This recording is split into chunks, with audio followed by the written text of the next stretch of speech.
બંગાળના ભદ્રલોકમાં આ વખતે પરિવર્તનનો પવન ફૂંકાયો છે. મમતા દીદીના બંગાળમાં આજે ભારતીય જનતા પાર્ટીનો ભગવો લહેરાઈ રહ્યો છે.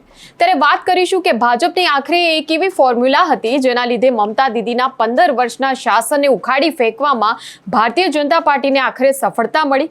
ભાજપના ચાણક્ય ગણાતા કેન્દ્રીય ગૃહમંત્રી અમિત શાહે જે 5 નેતાઓની ટીમ બનાવી એમની કેવી વ્યૂહરચના રહી તેના વિશે વાત કરીશું આ વિડીયોમાં. નમસ્કાર, નિર્ભય ન્યૂઝમાં આપની સાથે હું મયુરી. ભય બહાર અને ભરોસો અંદર. આ વખતની પશ્ચિમ બંગાળની ચૂંટણીમાં ભાજપે આ સૂત્ર આપ્યું હતું. કેન્દ્રીય ગૃહમંત્રી અમિત શાહ જ્યારે બંગાળમાં ચૂંટણી પ્રચાર કરી રહ્યા હતા ત્યારે તેમણે કહ્યું હતું કે ટીએમસીના ગુંડાઓને ઊંધા લટકાવી દઈશું, આ ગુંડા રાજનો અમે અંત લાવીશું. ત્યારે ભાજપની મુખ્ય રણનીતિ એ હતી કે બંગાળને ભય, ભ્રષ્ટાચાર અને ગુંડારાજથી મુક્ત કરીશું.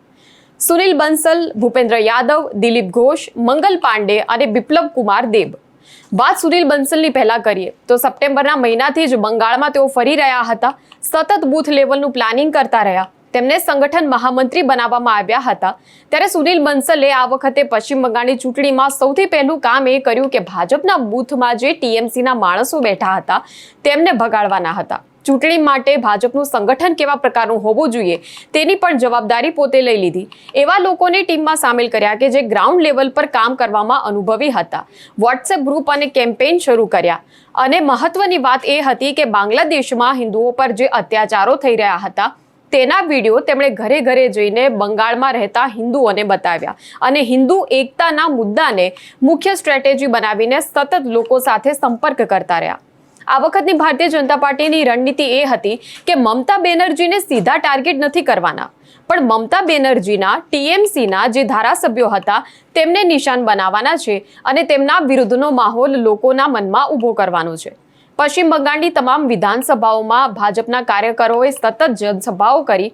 ટીએમસીના એ ધારાસભ્યો કે જે ગુનાહિત ઇતિહાસ ધરાવતા હતા તેમના વિરુદ્ધ સતત જનસભામાં લોકોને જાગૃત કરવાનો પ્રયાસ કરવામાં આવ્યો. આ આખા અભિયાનને ચાર્જશીટ અભિયાન કહેવામાં આવે છે. ભારતીય જનતા પાર્ટીએ એવા મુદ્દા લોકોની વચ્ચે જઈને ઉઠાવ્યા કે જેમાં લોકોને એક એવો ભરોસો મળી શકે કે ભયના માહોલમાંથી બંગાળને ભાજપ જ મુક્ત કરાવશે. ટીએમસીના ભય ફેલાવતા તમામ ધારાસભ્યોની સામે ભાજપ લોકોને સલામતીનો ભરોસો આપશે. અને આ વાત લોકોના ગળે ઉતારવા પર ભાજપે ખાસ મહેનત કરી અને આ કેમ્પેનની જોરદાર અસર પણ થઈ છે. તો વાત ભૂપેન્દ્ર યાદવની કરીએ. અમિત શાહની ટીમના મેમ્બર નંબર 2 ભૂપેન્દ્ર યાદવ કે જેમને મુખ્ય ચૂંટણી પ્રભારી બનાવવામાં આવ્યા હતા.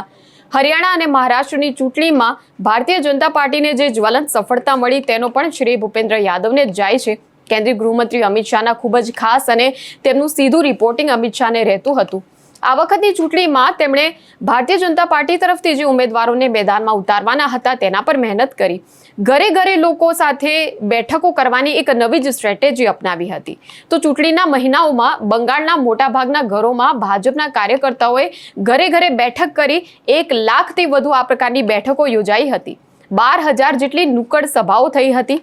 અને આ સાથે પશ્ચિમ બંગાળમાં ઠેર ઠેર ફૂટબોલ મેચનું આ વખતે આયોજન કરવામાં આવ્યું. અને ફૂટબોલ મેચ દ્વારા યુવાનોનો સીધો સંપર્ક ભારતીય જનતા પાર્ટીના કાર્યકરોએ કર્યો.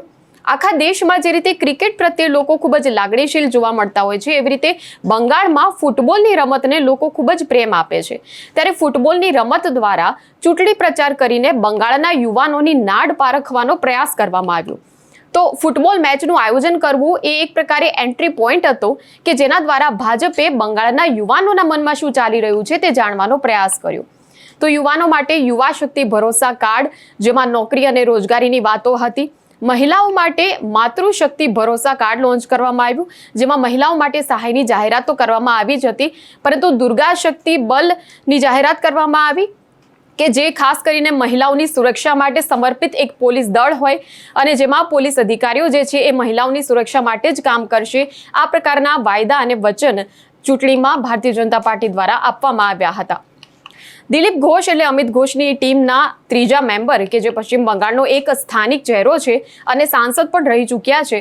ત્યારે આ વખતે ચૂંટણીમાં તેમણે લોકોનો ભરોસો જીતવા પર ફોકસ કર્યું હતું. કાયદો અને વ્યવસ્થાની જે કથળેલી સ્થિતિ હતી તેમાં સતત ટીએમસીની ટીકા કરી અને લોકોનું એ તરફ ધ્યાન ખેંચવાનો તેમણે પ્રયાસ કર્યો. કલકત્તામાં આપણને સૌને ખ્યાલ છે તેમ આરજી કર હોસ્પિટલમાં ટ્રેની ડોક્ટર પર દુષ્કર્મની ઘટના બની હતી અને એ દુષ્કર્મ પીડિતાના માતાને ટિકિટ આપવી એ જે નિર્ણય લેવાયો તેનાથી પણ ભારતીય જનતા પાર્ટીને ખાસ ફાયદો થયો. આ સાથે સંદેશ ખાલીમાં બનેલી એ ઘટનાઓ કે જેના વિશે કામગીરી સમય પર કરવામાં મમતાની સરકારે નિષ્ફળ રહી તેના તરફ મતદારોનું ધ્યાન ખેંચાય તેવો સતત દિલીપ ઘોષ પ્રયાસ કરતા રહ્યા હતા. અમિત શાહની ટીમના મેમ્બર નંબર 4 મંગલ પાંડે કાર્યકર્તાઓની કામગીરી પર ખાસ ફોકસ કર્યું. બંગાળના એ લોકો કે જે સામાન્ય રીતે બંગાળની બહારથી આવેલા લોકો પર જલ્દી ભરોસો મૂકતા નથી, હવે એમની વચ્ચે જઈને ભાજપના કાર્યકર્તાઓએ કેવી રીતે કામ કરવાનું છે તે જે જવાબદારી છે એ જવાબદારી તેમણે લીધી અને કાર્યકર્તાઓને એ મુજબ સ્ટ્રેટેજી પર કામ કરવા માટે કહ્યું હતું. બિપ્લબ કુમાર દેવ એ અમિત શાહની ટીમના 5મા મેમ્બર અને તેમણે સ્થાનિક મુદ્દાઓ પર સતત વાતચીત કરી. યુવાનોને નોકરી અને ડેવલપમેન્ટથી જે વિસ્તારોના લોકો વંચિત રહી ગયા છે એ જ વિસ્તારોમાં સતત સભાઓ કરી. લોકોને પરિવર્તન કેમ જરૂરી છે એ સમજાવ્યું.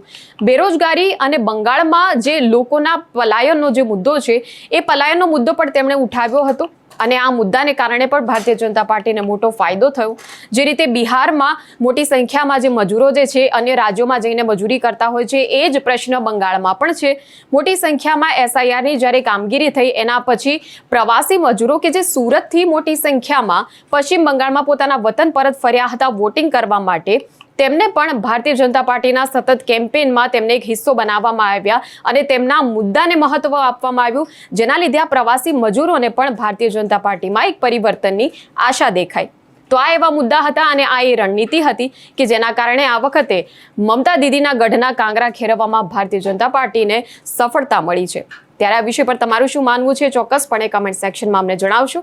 આ પ્રકારના વિડીયો માટે જોતા રહો નિર્ભય ન્યૂઝ. અમારી ચેનલને લાઇક, શેર અને સબસ્ક્રાઇબ કરવાનું ભૂલશો નહીં. નમસ્કાર.